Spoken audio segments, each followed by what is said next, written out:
Okay, very good crowd and a nice evening. So it's a pleasure to introduce Amita Sehgal for our second MENDEL lecture this year. Amita is coming to us from University of Pennsylvania, where she's director of a neuroscience department studying chronobiology. So Amita was born in India and then studied in Delhi initially, but went to the US for a Ph.D. in 1983. And in 1988, she moved to Rockefeller to the lab of Michael Young, who won the Nobel Prize for circadian rhythms with two other people, and Amita was involved in the work of the Nobel Prize. And then she studied circadian rhythms for a long time, and then eventually switched to studying sleep. The periods marked by two genes, timeless and sleepless. That's how Drosophila people do things. So she is a member of the National Academy of Sciences and the winner of a number of awards. She's a Hughes investigator in Pennsylvania. And so it's a pleasure to introduce Amita, and I get to give you a medal. Oh, wow. Thank you. And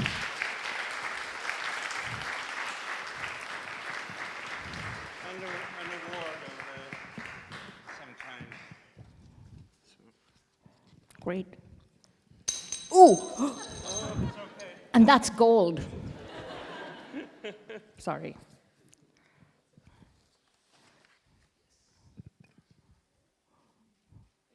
Thank you. Thanks so much.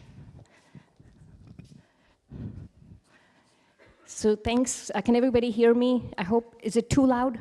No. Okay. So thanks very much, Liam, for recommending me for this lecture, and to the committee for selecting me for it. It's really a tremendous honor. I have to tell you a little story about how much of an honor this is. And the story is that when I was growing up, as you heard, I grew up in India, I did not like science, okay? It was just not taught in India in a way that would inspire you. It was all very much rote learning. And so, you know, at the end, I kept taking science because that's what you were supposed to do. And at the end, I went to graduate school because I couldn't decide what else to do with my life, quite honestly. But the one thing in science that I always loved was Mendel's laws. All right, for some reason, that just inherently appealed to me. So when I did apply to graduate school, of course, it had to be in genetics. And I have to tell you all that, you know, once I got to graduate school, I loved science. So you have to give it a chance, you know, get deep into it for the students here, and that's when you realize how wonderful it is. But anyway, so getting invited here to give the Mendel lecture just means, like, I hope you can tell, so much to me. It's like a childhood dream come true, or maybe more like the dream that I didn't even dare to have. So with that, I will tell you about our work on understanding the basis of sleep. Excuse me, I've got to start with water.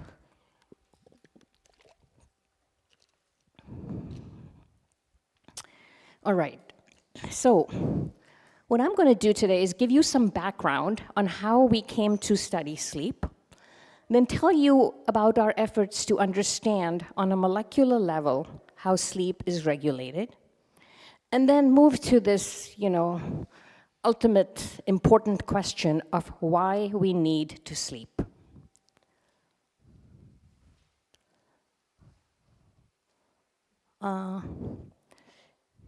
Okay. All right. So this is where it started for me. Not for me as in knowing of this work. I was not in science back at this time. So this was the isolation of the circadian clock mutants using a Drosophila model. And this was work done by Ron Konopka, who was a graduate student in Seymour Benzer's lab at Caltech. And he asked if he could find mutations that affect the normal rhythm of rest and activity that the fly has. So what you're looking at in the top is a normal fly with a 24-hour period. So this fly, each line here represents a single day, and the ticks correspond to activity. So this fly is active at the same time every day. Now here is an example of one mutant that Konopka got. It has a 19-hour period. So each day activity begins and ends several hours earlier than the day before. Hope you can see that. Konopka also got a long period mutant where activity each day began and ended later than the day before. And then he got these flies that were arrhythmic, that had no rest activity pattern at all. Turned out that these mutations all mapped to the same gene, and that gene was called the period or the PER gene. Now, when I was a postdoc in Mike Young's lab at Rockefeller University, it had been about 20 years since the isolation of the PER mutants. And I asked kind of naively, because had I stopped to think about it, I would have said, 20 years, there's nothing else, there's probably nothing to be found. But I didn't think about it, I just jumped into it and asked, can we identify other clock mutants? This is not, the advance isn't working here, but okay. And my collaborator, postdoc Jeff Price, and I succeeded in isolating the timeless mutant. So here again, what you're looking at on the top is a wild-type animal that is rhythmic in light-dark cycles, also rhythmic in constant dark because it has an internal clock. The timeless mutant in a light-dark cycle, you can drive its activity with light, but in constant dark, these flies have no internal clock. So like that arrhythmic PER mutant, they totally lose their rest activity rhythm. And these are just analysis of the endogenous periodicity, close to 24 hours here, and none here. Now, I moved to the University of Pennsylvania to set up my own lab and continued to collaborate with Michael Young to clone the timeless gene. And so we cloned timeless, and we found quite quickly that it was part of this feedback loop that Michael Rosbash had proposed for the period gene. And basically, in a nutshell, PER and TIM are partner proteins or partner genes, and they are regulated in this feedback loop where they make RNAs at a specific time of day. The RNAs make protein at a specific time of day, and the proteins go back and negatively regulate the synthesis of the RNA. Okay, so there's a feedback loop that takes about 24 hours to complete and is the molecular basis of behavioral rhythms. This is actually the details that we proposed for this model at the time. And much of this at the time was quite speculative, but it's actually has stood the test of time and been demonstrated experimentally since then. To the point that these mechanisms turned out to underlie circadian rhythms, not just in flies, but in other organisms, basically all eukaryotic organisms, including mammals, including humans. And so as you heard Liam say, this eventually resulted in the Nobel Prize to these 3 people who had originally cloned the PER gene. And those were my postdoc mentor, Michael Young, and Michael Rosbash and Jeff Hall at Brandeis University. Now, this is another little story for you students here, which is that, I got to go to Stockholm for these awards and realized when I got there that on this poster that was put out by the Nobel Assembly, here are my primary data from the time I was a postdoc, okay? And when I first saw this, I was mortified because I was always very embarrassed by these data. I never had good hands. I never generated pretty experiments. And this was one of the experiments that I was most embarrassed of. I just felt like it didn't look good. And the reason I'm telling you this is just to make the point that, a lot of times when you're doing science, you think that what you're doing doesn't mean anything. I mean, I so thought that it didn't mean anything that as a postdoc, I kept thinking, oh, I better hurry up and find a job before everyone realizes the mutant is not a mutant. And so, yeah, really, that's how bad it was. And so the point is that you never know when what you're doing today is going to be important, whether it's tomorrow or whether it's 20 years from now. So just stick with it. All right. Forgot I have to keep going here. All right, so the success of the fly model for sleep prompted us to ask whether we could use flies to, the success of the fly model for circadian rhythms prompted us to ask if we could use it to study sleep. So the question we asked was, so this is a double plotted activity record, each line is 48 hours, and so here are the bouts of rest. This is what we used to call rest and activity. And the question we asked then was, is this sleep? Because it turns out that for a rest phase to be considered sleep, it has to meet certain criteria. And the most important of these is demonstrated on this slide. So sleep, we know, is controlled by circadian mechanisms. So, you sleep at a certain time of day, and you wake up and are active at a different time of day. But sometimes, if you've been up all night or just haven't slept well at night, this applies to me right now because I'm jet lagged, then in the morning, you want to sleep even though your alarm clock and your circadian clock are telling you to wake up. And what that is the homeostatic drive for sleep. Sleep is homeostatically controlled. In other words, your body needs a certain amount of sleep, and when you don't get it, you have to make up for the sleep you've lost. Okay, so we were intrigued by this idea of developing the fly model for sleep, and like I said, the most important criterion for showing that a rest state is sleep-like is the homeostatic rebound, but there are some other criteria also. And so Joan Hendricks, who was a sleep researcher who studied sleep apnea in bulldogs, came to my lab to do a sabbatical, and she really came to learn molecular biology, but after coming to my lab, we talked a lot about developing a fly model for sleep, and so she decided to do it. And she showed that these criteria that have been proposed for sleep are met by Drosophila rest. And these criteria are that it should be a reversible state, controlled by the clock. It should be associated with an increased arousal threshold. When you're sleeping, you're less sensitive to sensory stimulation, and that's what's called an increased arousal threshold. And it should be regulated by homeostatic mechanisms.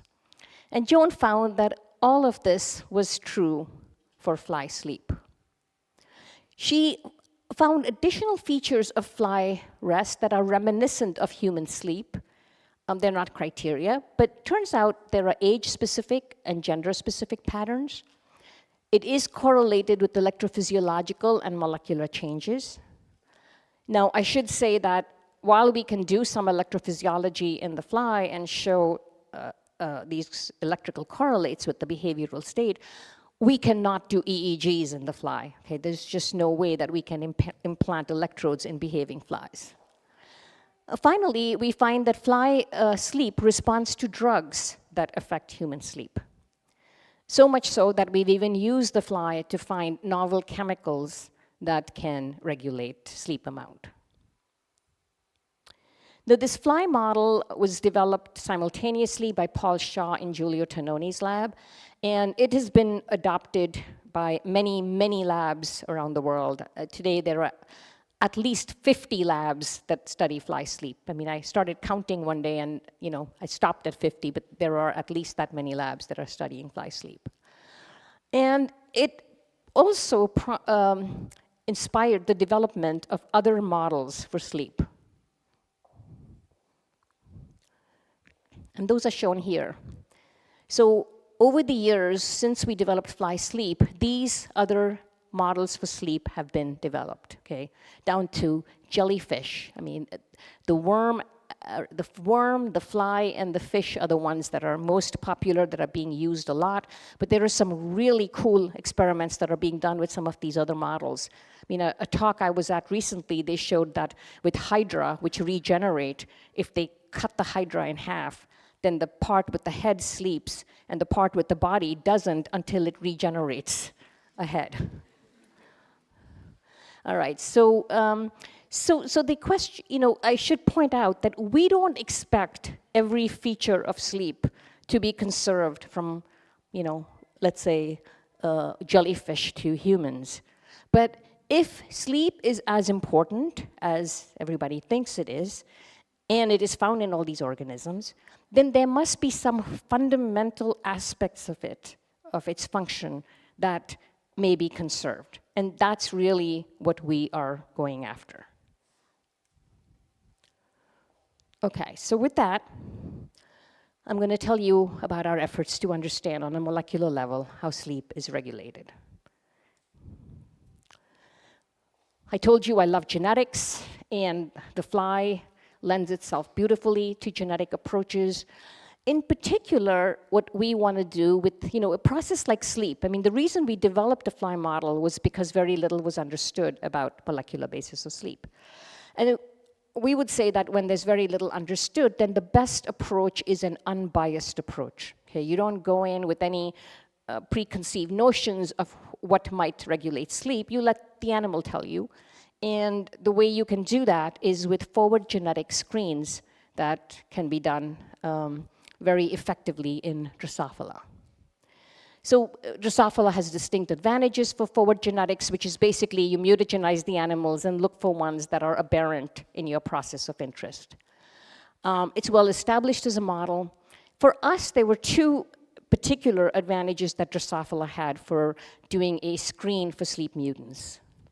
The first is that the first circadian genes, I already told you, were identified in Drosophila through forward genetics. And some of these genes we now know are mutated in human circadian disorders. So it really was, great example of basic science in the fly to translational biology, medicine. But we would argue that there's a specific advantage that flies have for sleep, even beyond the advantage that they had for circadian rhythms. And that is that circadian rhythms are very robust, very stereotyped, okay? Animal to animal, population to population. It's not affected by environment, by feeding, or, it's just very consistent. Sleep is not like that, okay? It's very variable. From individual to individual, from strain to strain. It's affected by rearing conditions, by population density, just all kinds of things.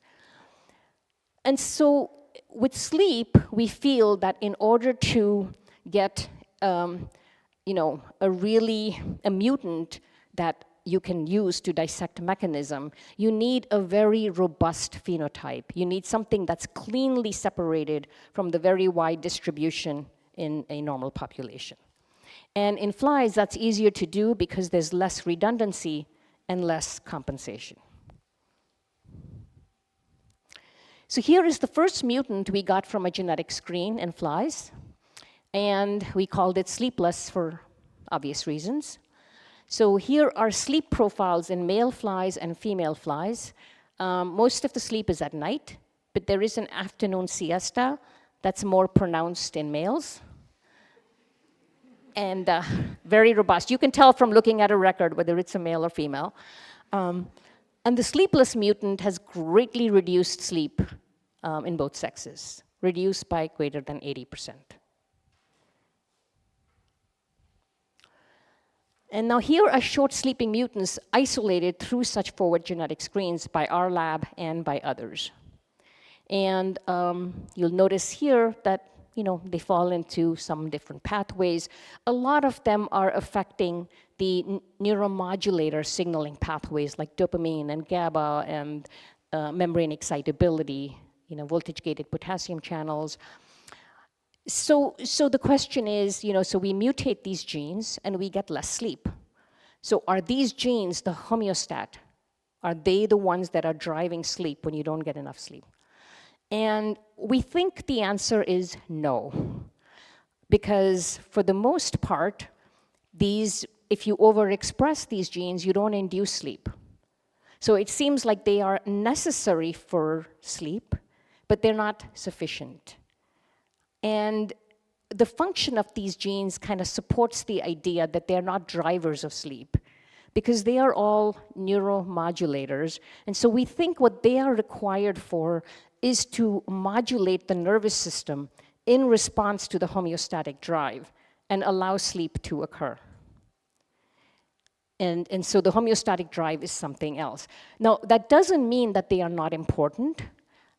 Many of these same pathways are now turning up in like GWAS screens for human sleep duration. So we think they are important determinants of daily sleep amount, but they are not the homeostat.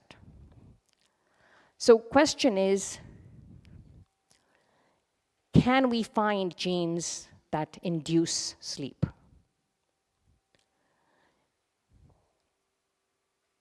And to address this, a former postdoc, Hirofumi Toda, undertook a gain-of-function sleep. So he overexpressed a random set of genes from the Drosophila genome in neurons and asked, do they affect sleep amount? And he screened over 12,000 lines. And I have to tell you, this is a humongous screen, because behavioral screens are hard to do. Because they take, you have to do all the crosses to get the appropriate markers, and then you have to screen for several days. So usually we screen like around 2,000, but he did several times that amount. And he tested males and females. And we got some short sleepers, and then we were particularly interested in the ones that sleep more. So he got 7 lines as hits, and these mapped to 6 genes. So one gene was isolated twice by 2 separate lines, and that tells you that the screen on some level is saturating. 5 of these genes reduce sleep when overexpressed. So it's not easy to get things that induce sleep. Only 1 gene increases sleep. We called it nimori, which is the Japanese word for sleep. And it encodes an antimicrobial peptide. Now, now I put it up there, just 1 line. This is what it encodes. It actually took us several years to figure out what this protein was, because it was an unknown protein, was not homologous to anything, and then we finally figured out that it's an antimicrobial peptide. And it promotes sleep following prolonged wakefulness and in response to infection. So you know that we all sleep more when we're sick, and that sleep, at least in the short term, is thought to be restorative. In the long term, it can contribute to like chronic fatigue, but in the short term, it helps you recover from illness. And sickness sleep, is actually is a focus in the lab right now. It turns out that sickness sleep is different from normal sleep, but that's another story. The point here is just that we all sleep more when we're sick, so do flies. So if you injure them or you infect them, they sleep more, and that helps with recovery. So this molecule, nimori, is important for sleep following deprivation, but it's also important for sleep in sickness. So under conditions where you have high need to sleep. So the model for nimori action then is, so here is the fly brain, here is the body. Nimori is expressed by very few neurons in the fly brain, and when there is high sleep need, it is secreted by these neurons, and it goes and acts on a sleep-driving structure in the fly brain to promote sleep. It's also expressed in the periphery, and it does also kill microbes. So this then is an antimicrobial peptide that has 2 functions. One is to kill bugs, and the other is to promote sleep. Now, many antimicrobial peptides are now associated with dual functions, but usually both functions involve the immune system. So they may kill bugs, and they might attract macrophages to the site of the infection. This then is an example of an antimicrobial peptide where the second function is not related directly to immune signaling, but it also helps with recovery, and that is to promote sleep. We find that Nimuri is activated in response to sleep deprivation by the NF-kappa B pathway, and similar pathways are implicated actually in mammalian sleep. So immune inflammatory signals such as NF-kappa B signaling, cytokines are upregulated during sleep loss. And that has been shown in several papers by Jim Kruger and Mark Opp in particular. And we think then that this is a conserved mechanism. Now, on the subject of conservation, I'll mention too that thus far, it seems that the molecules that we are finding that affect sleep in flies have conserved functions in mammals. And here are 3 examples. Epidermal growth factor signaling was shown in this particular paper to affect sleep in this paper it was fish, mice, and humans, but it's also known in worms and flies. The mutant I showed you data for sleepless encodes a protein that regulates voltage-gated potassium channels. And voltage-gated potassium channels are also independently implicated in sleep. And it turns out that in humans, also this family is important for sleep. So there's a human syndrome called Morvan syndrome. It's a neurological disorder. And these people, in addition to neurological symptoms, have insomnia. And it turns out that they have autoantibodies to voltage-gated potassium channels. And finally, this is actually my favorite example, and it is a genetic screen done by Masashi Yanagisawa. Now, I told you that in mice, it's difficult to get strong phenotypes because there's redundancy and compensation. But Masashi Yanagisawa did a really heroic screen and got 2 sleep mutants that affect sleep in mice. And what we were delighted about was that one of these 2 mutants we had previously shown affects sleep in flies. One of those with the genes mutated. And the other gene had been shown to affect sleep in worms. So this was like a totally unbiased approach, independently done in mice, where they ended up with the same genes that had been found in flies and worms. Okay, so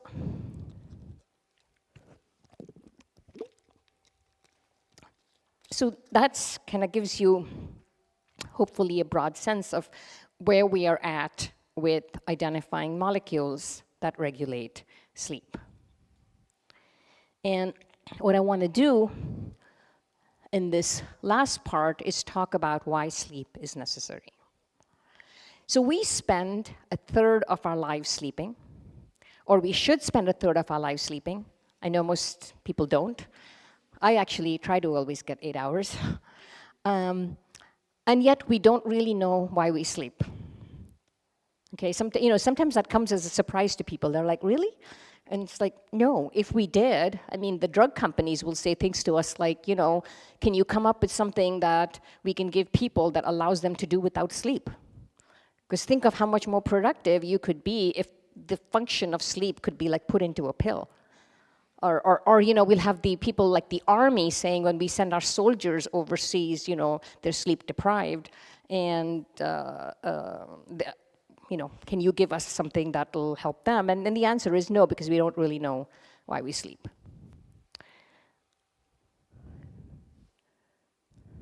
There are lots of ideas about why we sleep, though, and you'll feel better, you think better, you perform better.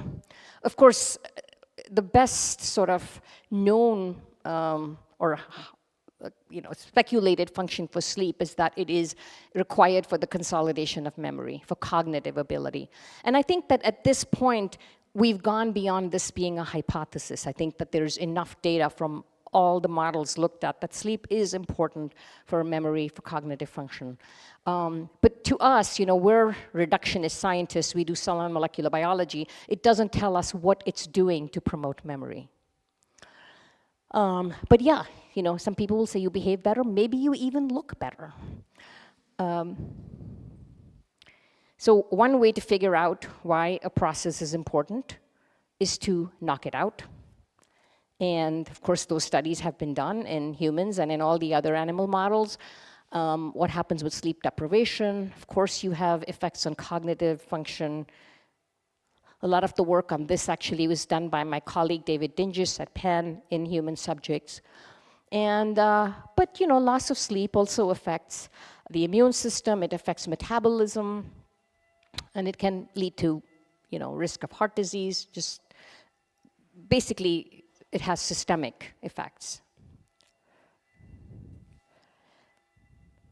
So like I was saying, the question that we're asking is, what does sleep do on a very fundamental level to improve health and to improve waking performance? Because let's just say that, that is the main thing, is to improve waking performance. So what does it do on a fundamental level? So to sort of get at molecules that might be important, some years ago, we did a metabolomic analysis of the blood, human and rat, and asked what metabolites are affected by sleep loss. Okay, because we were thinking sort of, maybe sleep is really important for metabolism, because metabolism is something that can affect all these processes. And metabolism is profoundly affected by sleep. And in particular, what we found was that the people that were sleep deprived had an oxidizing environment in the blood and signs of insulin resistance. The protocol that was used here was 5 nights of only 4 hours of sleep. So, it was not total sleep deprivation, because we were trying to mimic a more real-world scenario. Most people are not totally deprived of sleep, they're just not getting enough. So for 5 nights, they were only allowed 4 hours of sleep, and that was enough to give this type of effect. And since then, we have a lot of other data that implicates sleep and metabolism. So a couple of years ago, we found that sleep regulates autophagy.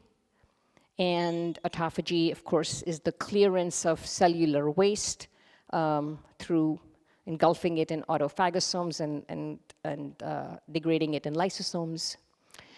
I told you that perhaps an accepted function of sleep now is that it's required for consolidation of memory. We find that sleep is required for memory in flies that are fed but not starved. Okay, so there's a cost to eating, and that you then need sleep. And so basically, even this very sort of universal function of sleep, let's say, is linked to metabolism. And then we, this year, published that sleep loss causes impairments in nitrogen metabolism. So the animals have trouble processing nitrogen and in the, generating the nitrogen waste products. And we find that as a result, these animals are very sensitive to protein diets. So the short sleeping mutants, or if you just deprive animals of sleep, then they survive better if they're on high sugar diets. They don't do as well on high protein diets, probably because they have this impairment in nitrogen processing. And it's kind of made us wonder whether this is why when humans are deprived of sleep, and this is well documented, we tend to crave carbohydrates. You stay up late at night, you're more likely to eat something starchy or sweet or something. And so maybe that's adaptive, because maybe our bodies know that the protein is not good for us.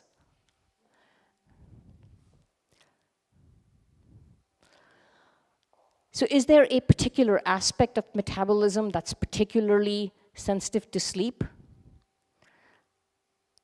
And a lot of our findings are converging on the idea that sleep is important for lipid metabolism or lipid homeostasis.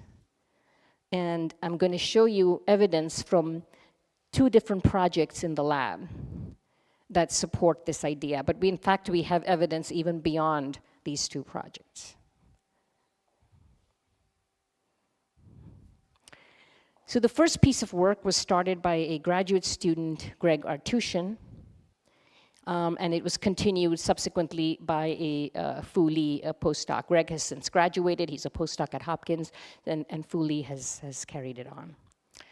Now, Greg asked,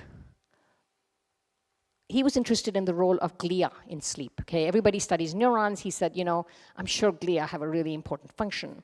Now, one of the things that glia do is they take up things from the synaptic cleft and they, clear the extracellular space and of stuff that neurons might have secreted. So Greg said, is this uptake of molecules by glia important for sleep? In other words, is endocytosis by glia important for sleep?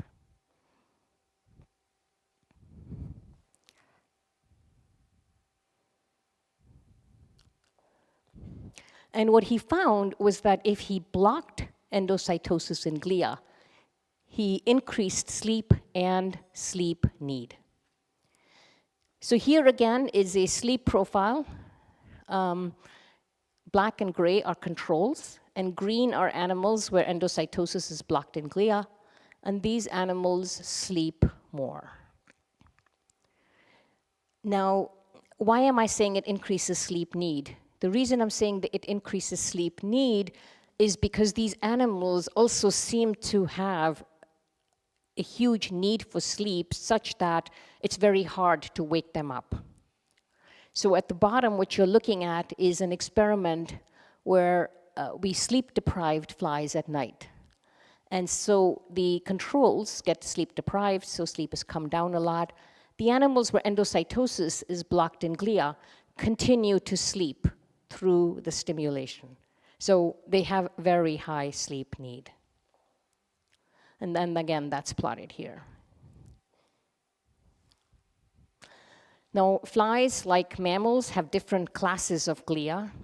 They have astrocytes, cortex glia, and sheathing glia. And so what Greg did then was to block endocytosis in all these different classes and ask, where does the block in endocytosis lead to an increase in sleep? And he found that it was in glia of the blood-brain barrier. So flies have a blood-brain barrier, just like we do. And the function of the barrier is the same as in mammals. It's to protect the brain from peripheral substances. And they have, cells in the blood-brain barrier have tight junctions that prevent things from diffusing into the brain.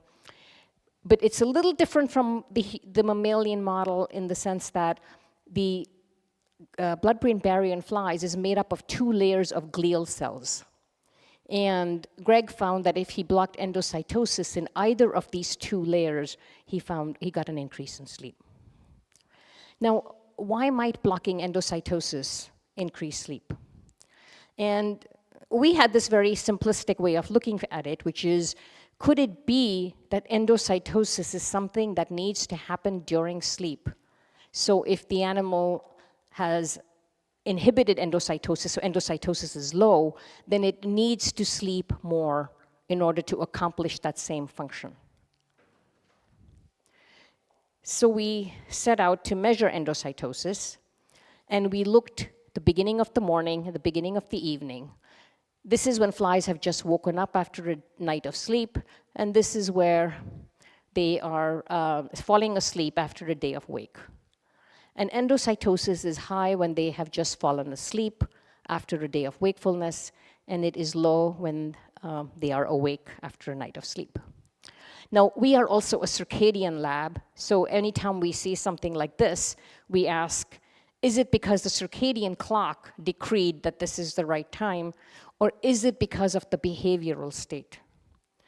And the way we test that is by depriving the animals of sleep at night and then testing them in the morning. So now we're testing them at the same time early in the morning, but one group was allowed to sleep at night and the other group was kept awake. And so they've now fallen asleep. And endocytosis builds up. So we think that the need for endocytosis builds up during wake. You know, maybe the endocytosis is clearing some waste that's built up during wake, and then it happens during sleep. So what is it that builds up?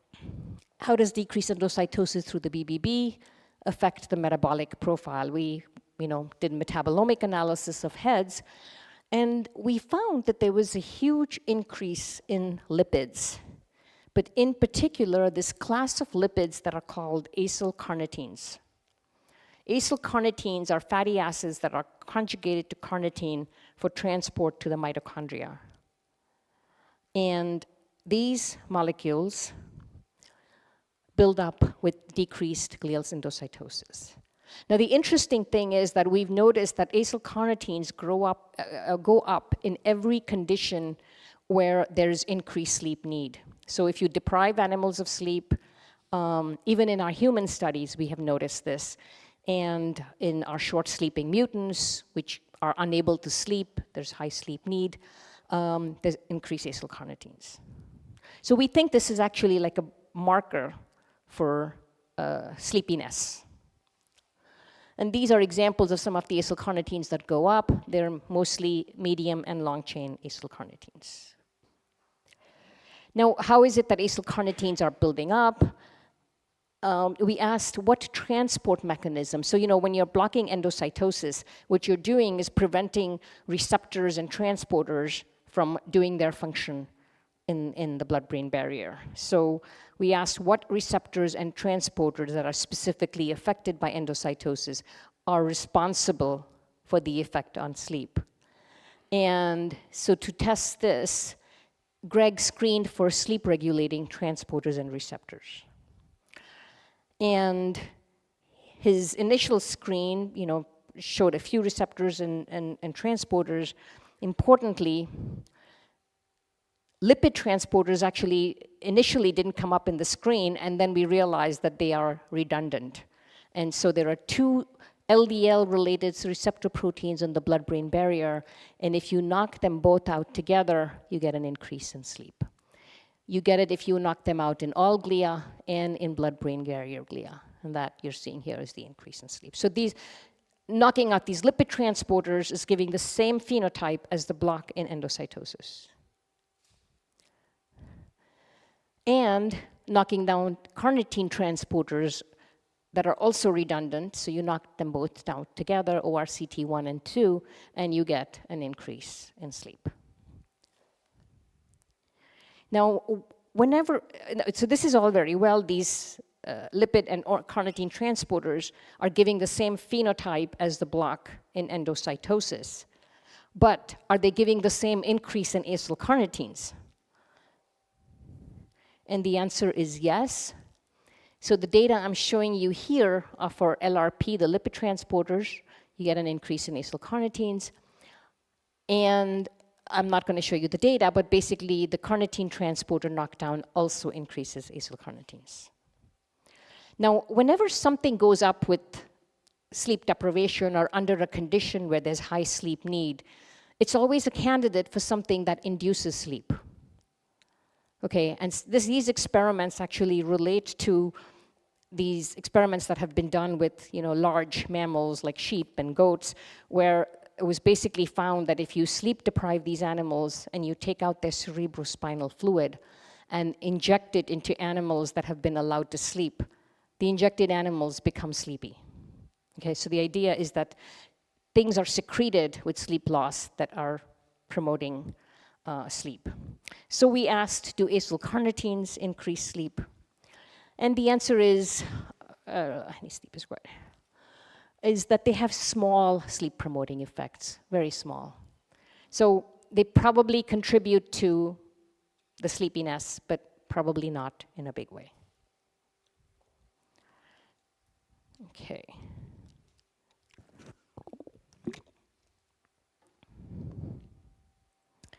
And finally, I'm going to tell you data from this other project that implicates lipids in the function of sleep. And this is work done by a former postdoc, Paula Haynes. She was also interested in glia, but in a different aspect of glia. She was interested in the idea that glia help neurons with their metabolic needs. So energetic fuels might go from glia to neurons, and waste products might go from neurons to glia. You know, that was sort of some of the thinking involved here. So one of the first things that she did, she said, you know, during wake, there must be oxidative damage building up. And so mitochondria might be getting oxidized.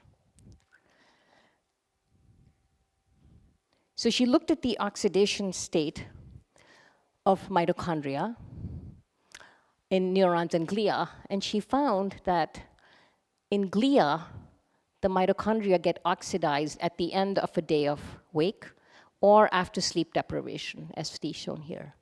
But the neuronal mitochondria do not get oxidized.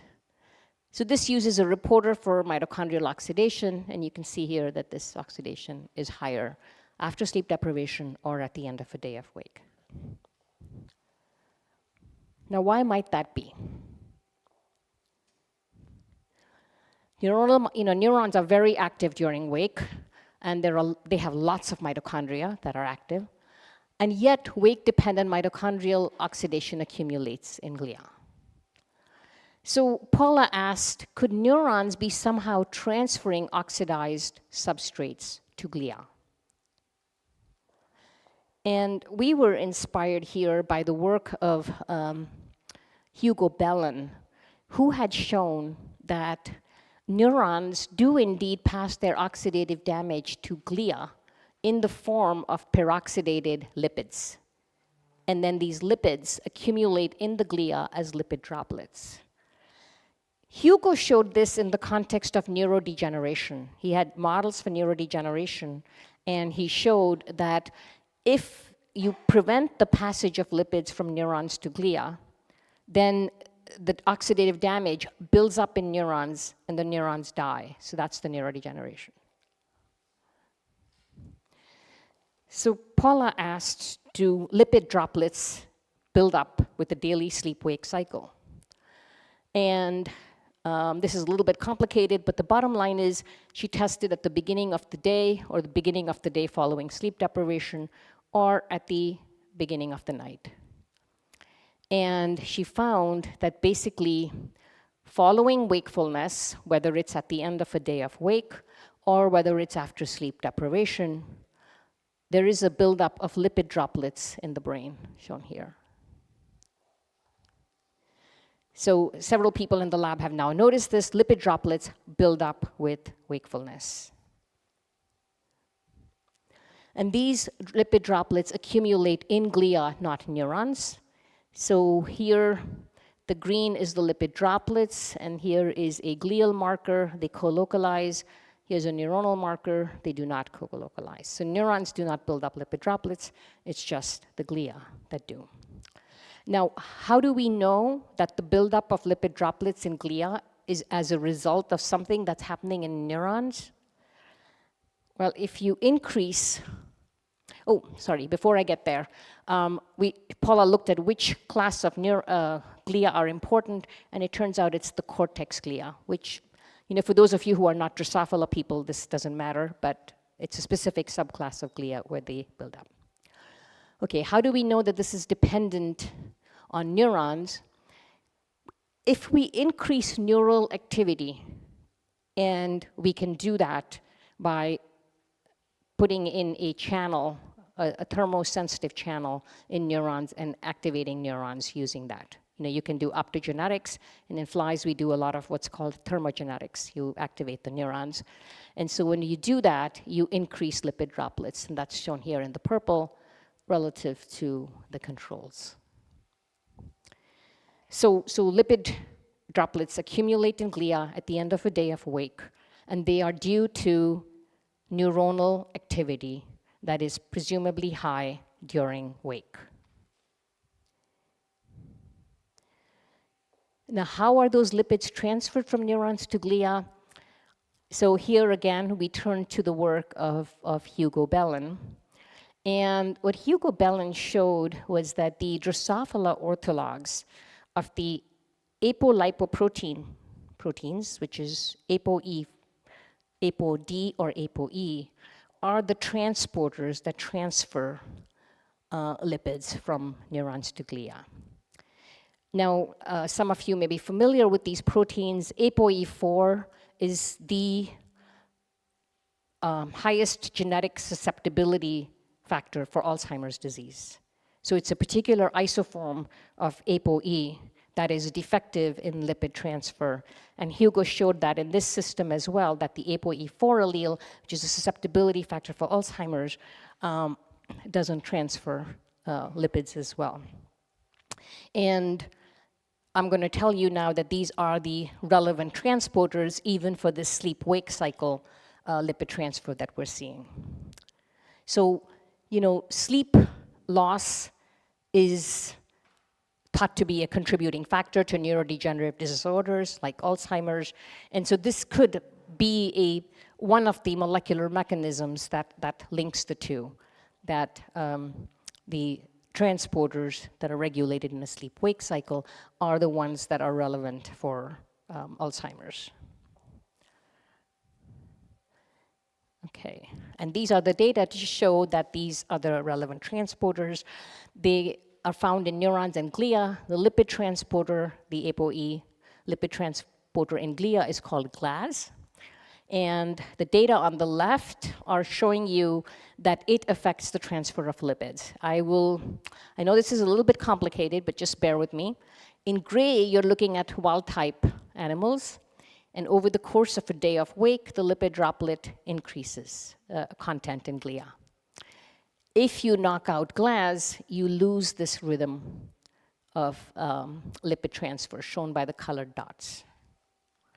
And in support of the idea that it is the lipid transfer that leads to the mitochondrial oxidation, in these animals where you've knocked out the lipid transporter, the glial mitochondria also do not get oxidized. And that's shown here. Again, in gray, mitochondria get oxidized in wild-type animals with increasing wake in the glia, but they do not, shown by these colored dots, in the animals where the lipid transporter is absent. So the mitochondrial oxidation of glia depends upon the transfer of peroxidated lipids from neurons. And interestingly, in these animals, the neuronal mitochondria are now oxidized, okay, because they are unable to transfer their oxidative damage. So what I've told you then is that there's this daily cycle by which neuronal activity generates oxidative damage that neurons pass on to glia in the form of lipids, and then the lipids droplets accumulate in glia, and the glia process them during sleep. Now, the mitochondria, which are now oxidized, have to be recycled. And in fact, mitophagy, which is basically the turnover of mitochondria, occurs also with the daily cycle in a sleep-dependent fashion, and it is highest in the morning in neurons and in glia. So this then is our model for what is happening here. And that is that during a day of wake, there's high neuronal mitochondrial activity because there's high neuronal activity. This leads to the accumulation of lipids, which through lipid transporters go into glia and collect as droplets. And then during sleep, these droplets are processed. And then in the early morning, the mitochondria are turned over here.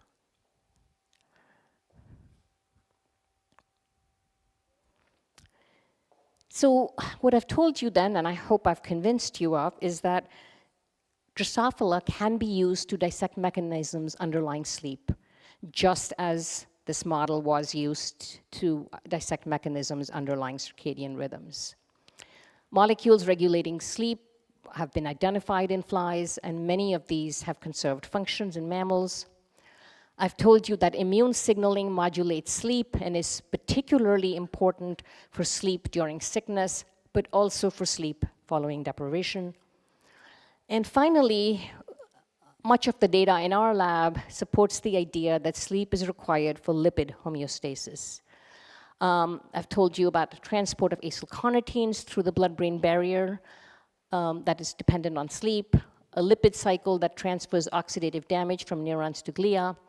And finally, I didn't show you data for this, but we find that a peripheral steroid hormone, ecdysone, promotes sleep, and it does it by hydrolyzing lipid droplets in glia. So it's sort of all coming together on this idea of lipids being important. And finally, the most important slide, I tried to give credit as I went along. I mentioned Hirofumi Toda, who now has his own lab in Japan. Shirley Zhang helped with the endocytosis, now has her own lab at Emory University. Greg Artushin is a postdoc at Johns Hopkins, and Paula's at Harvard. And these are the current members of the lab working on the project: a student, Alana, a postdoc, Fu Li, and a research specialist, Xi Fang. And here's the lab awake and asleep. And I'd be happy to take questions. Thank you.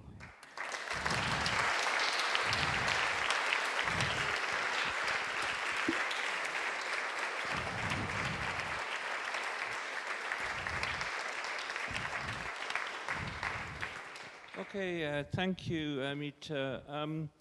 You said there's a lot of interest in the US in research about sickness sleep. Is this because COVID, long COVID, has these effects? I think that long COVID has contributed to that interest, but in fact, the interest at the NIH precedes the pandemic. Yeah, so Walter Koroshetz, who's the head of the NINDS, the Neuro NIH Institute, has long had this interest, and had launched this program in, fatigue. They had an encephalitis lethargica in the 1920s. Oh, yeah. Whether it was after the influenza. That's right. Somebody else has questions, please. Thank you for the talk. I would like to ask if you check the content of the lipid droplets. Isocarnitines? Oh, no. So that's a great question. We have not yet checked the contents of the lipid droplets.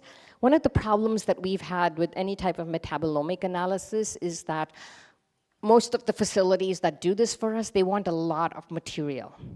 And it's very hard to collect enough lipid droplets. We've finally gotten to a point where we can actually get them to give us lipids in neurons and lipids in glia. And those data are expected very shortly, so one step at a time.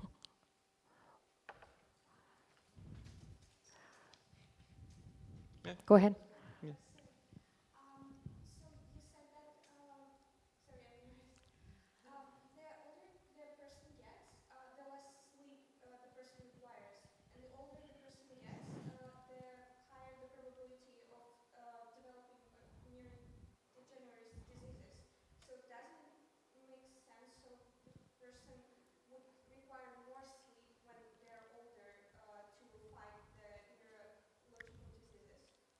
Oh, so the question is why older people need more sleep if they're more prone to, okay. I don't know, maybe this didn't come across. I don't think I said that older people need more sleep. Okay, older people don't get enough good sleep. So, basically we've actually modeled this in flies, and it's just, very nicely parallels what you see in humans. So as flies get older, the sleep gets more fragmented. Okay, so as in they start taking daytime naps more, and they start staying awake at night more, like, short bouts. Instead of one long bout at night, they keep waking up. So sleep gets fragmented. So they're not getting good quality sleep. And so if you're referring to the fact that old people might feel sleepy during the day, that's the reason why. It's not necessarily the case that they need more sleep than a younger person does. Yeah. Oh. Very fascinating. I was wondering whether you, instead of just looking at oxidized lipids, you also monitored oxidized proteins, maybe increase the damage to DNA, and if adding antioxidants would reverse this So, so we haven't looked at proteins. We probably should.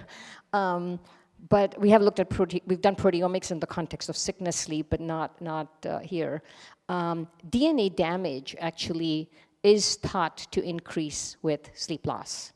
And that damage is thought to be repaired during sleep. So that actually has been published for a couple of models in zebrafish and even in flies, and people are testing it in other models now. And can antioxidants, so Dragana Rugulia, who studies sleep in flies too, has this model that the reason that animals die when they're sleep deprived is because there's more oxidation in the gut. There's a buildup of reactive oxygen species. And she finds that if you treat them with antioxidants, they'll live longer. Now, we haven't tried antioxidants to see if learning and memory is restored and all those other things affected by sleep loss, but she says that, yeah, survival. Yeah. I have a question. So these, no, it's fine. So newborn babies sleep more. Yep. What do you think? Like these genes are more active there? Yeah, so newborn babies do sleep more, and they initially don't have circadian rhythms. It's really interesting. If you ever look at the activity record of an infant, you don't really see robust rhythms until, like, 6 months. At 3 months, they start to emerge, but before that, they don't. So are these genes, actually, my former postdoc, who's a psychiatrist, physician scientist, now has his own lab, is very interested in developmental sleep. And so he is studying that using a fly model. And he finds that the mechanisms in early sleep might be different from those in, adult sleep. But, stay tuned. Yeah. Why there is a need for sleep of the organisms without brain? So in our case, at least one of the reasons are the droplets in brain, but in organisms which don't have brain or hydra, why do they need sleep? Yeah, so hydra don't have a proper brain, but they have a neural network. And, and that neural network does have this concentration in the head region, which, as I was mentioning, does seem to be important.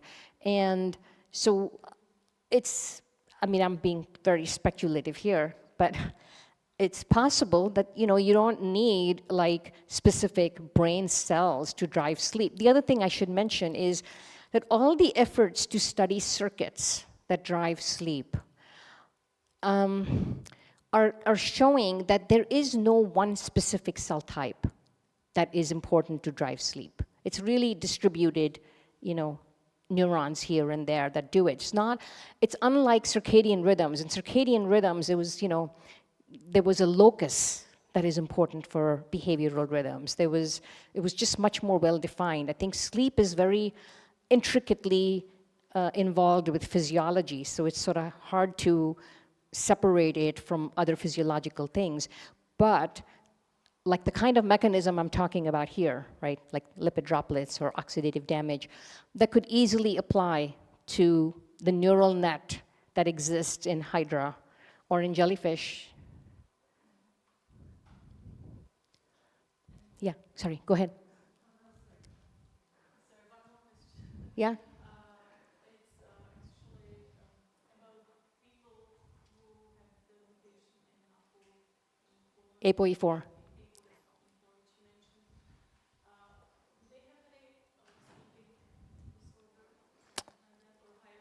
Yeah, that's a great question. I don't know. I mean, it's, everybody talks about it as the susceptibility factor for Alzheimer's, but what would be interesting is to see whether they have sleep disruption before they develop Alzheimer's.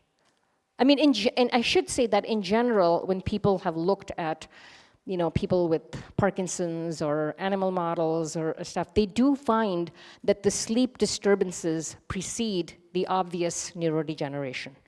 Now, that doesn't mean that, the sleep is causal, because it could be that there are things happening that they are not able to see visibly with neurodegeneration.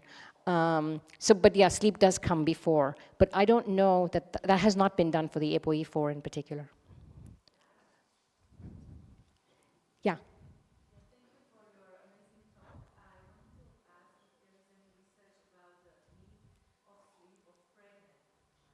Of what?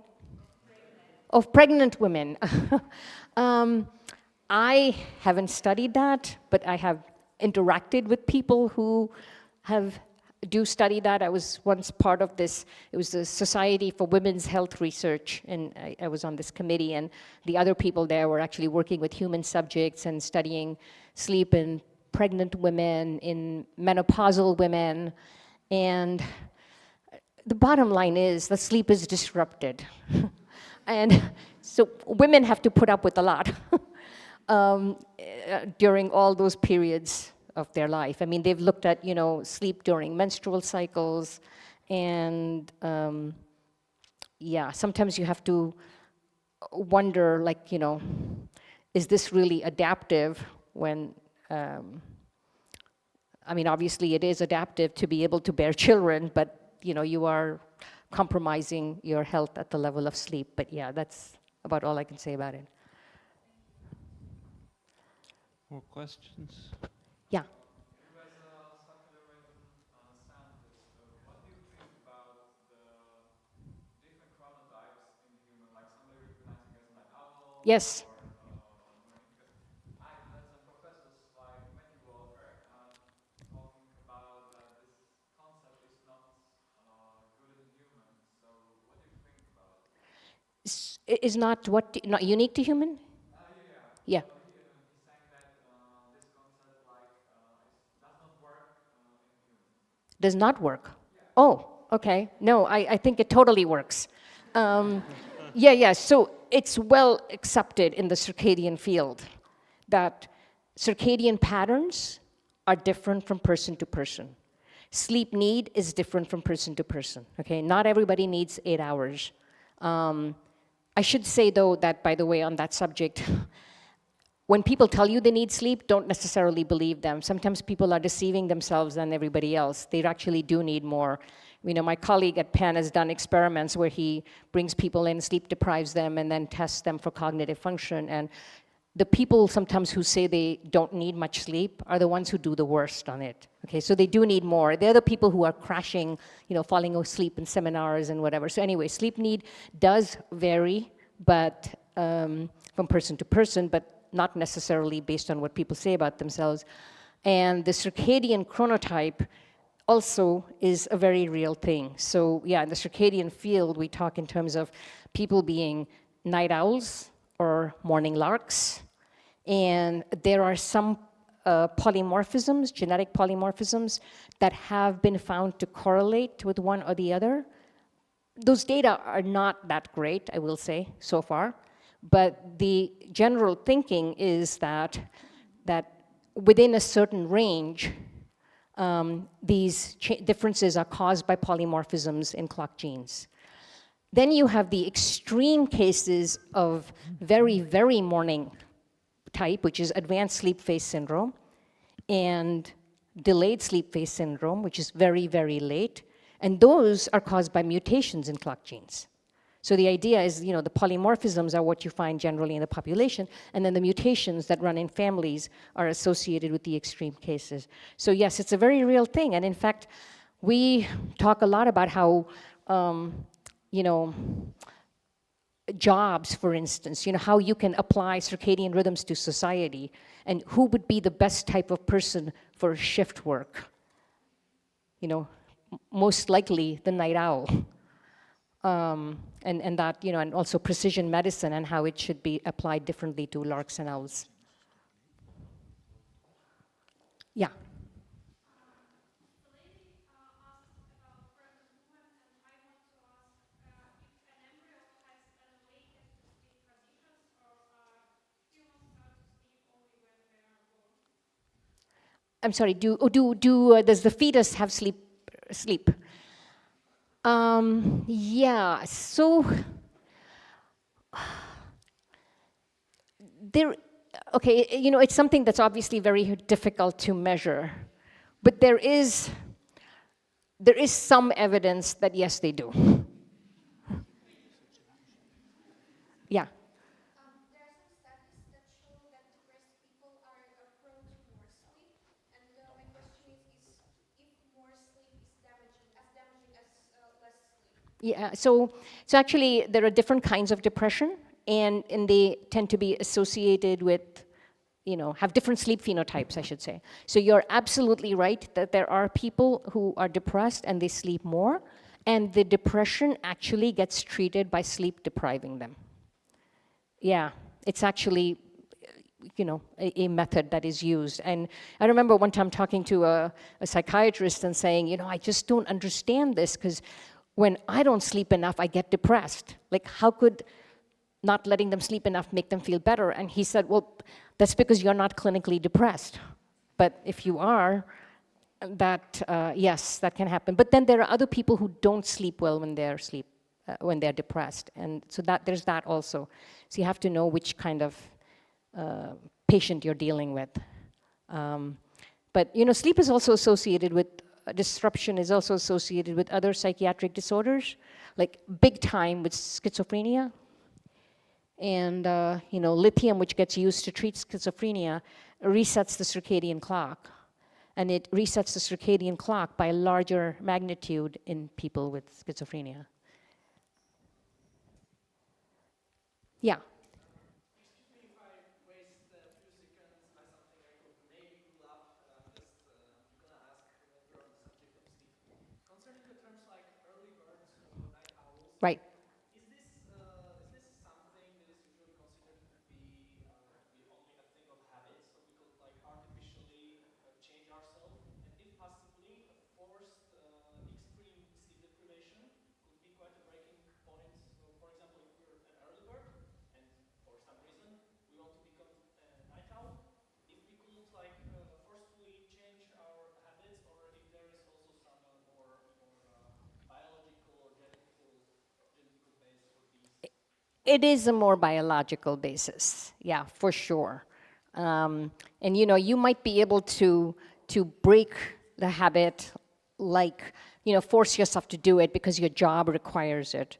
But the minute you have the opportunity to go back to your natural pattern, you will go back to, your natural pattern, which will be waking up late or whatever, or being the morning bird so it's a real thing. I mean, also, by the way, these things change over the course of your life. So, like children, right, are toddlers or under 10, let's say, they tend to be early. They usually wake up early. And adolescents, teenagers, are notoriously delayed.